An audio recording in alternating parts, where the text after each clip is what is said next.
Alhamra arts council Lahore میں مولانا ظفر علی خان کی 69ویں ورسی کی مناسبت سے سیمینار کا انعقاد کیا گیا۔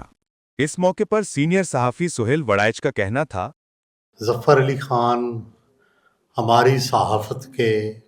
آج جو پاکستان کی صحافت ہے اور جو پورے ہندوستان کی صحافت ہے اس کے سب سے بڑے سالار ہیں، سالار اعظم ہیں۔ اردو کی صحافت کی اصطلاحات، آزادی اور جو اردو صحافت کے اندر ایک حرارت ہے، یہ انہی کا خاصہ تھا اور انہی کی روایت سے آج بھی اگر صحافت میں وہ چند قدریں باقی ہیں تو انہی کی وجہ سے ہیں۔ دوسرا میں یہ گزارش کرنا چاہتا ہوں کہ مولانا ظفر علی خان کا جائزہ صرف صحافت کے حوالے سے نہیں لینا چاہیے،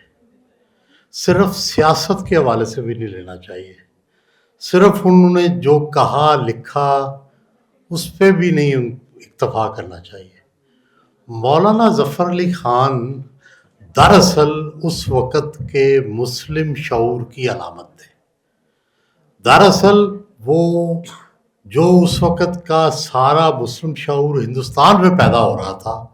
اس کو ریپرزینٹ کرتے تھے،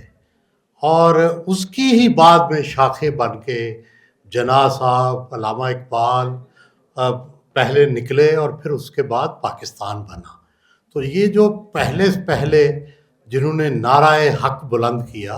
اور جنہوں نے پہلے آزادی اور پھر مسلمانوں کے الگ تشخص کو نمایاں کیا، مولانا ظفر علی خان کا اس میں نمایاں ترین نام ہے۔ اور اس وقت بڑی مشکلات تھیں اور بہت مسائل تھے، مالی وسائل بھی نہیں ہوتے تھے،